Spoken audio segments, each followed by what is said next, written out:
There's just so many controversies around the country, whether it's offshore wind turbine plants, whether it's transmission lines, whether it's solar farms or wind farms on agricultural land right across Australia.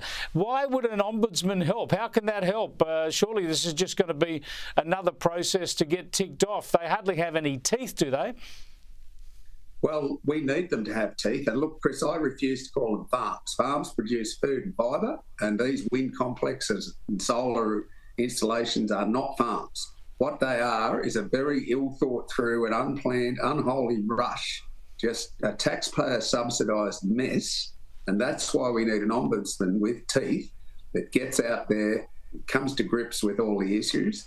We accept at New South Wales Farmers Association that there's a push from all sides of politics and big business with that taxpayer carrot dangling in front of them to get into all these so-called renewables.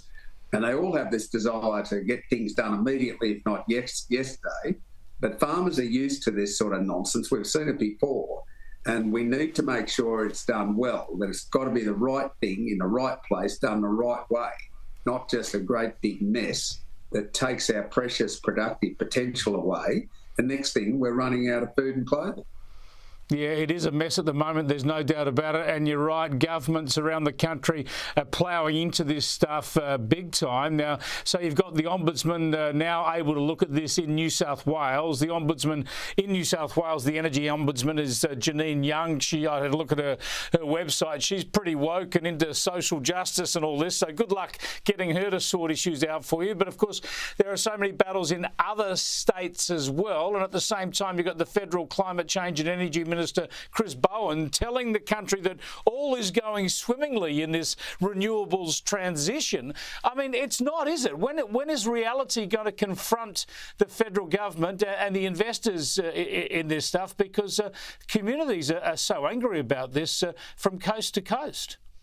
Oh, absolutely, Chris. And look, we've seen enormous turmoil right across the landscape, and we've actually taken the State Treasurer, the State Energy and Environment Minister and the State Agriculture Minister. To their credit, they've come out to the Central West Orana region and seen firsthand the tomfoolery that's gone on, the ridiculous decisions that have been made to take the cheapest upfront options and just pick one, overhead transmission lines. What a nonsense. Undergrounding of grid lines is occurring all over the world because it's a solution that saves money in the long term, saves on maintenance, reduces transmission losses, preserves valuable farmland, reduces bushfire risks, these are all important things.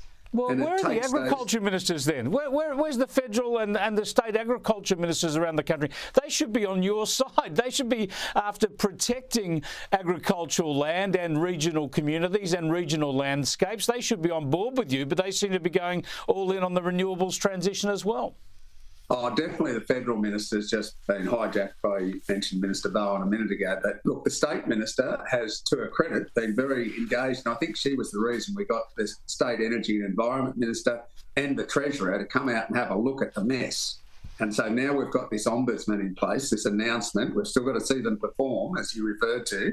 But we know we need this effort. We know we need this ever-expanding global effort around energy generation, but we also have an expanded population that needs food and clothing. And so as we speak, these complexes are doing things as farmers that would be illegal. They are clearing trees, they are changing the landscape, they are changing the water runoff, the hills and mountains, they're doing all sorts of things because of some pseudo-moral imperative that we must headlong rush into renewables. Yeah, you are so right.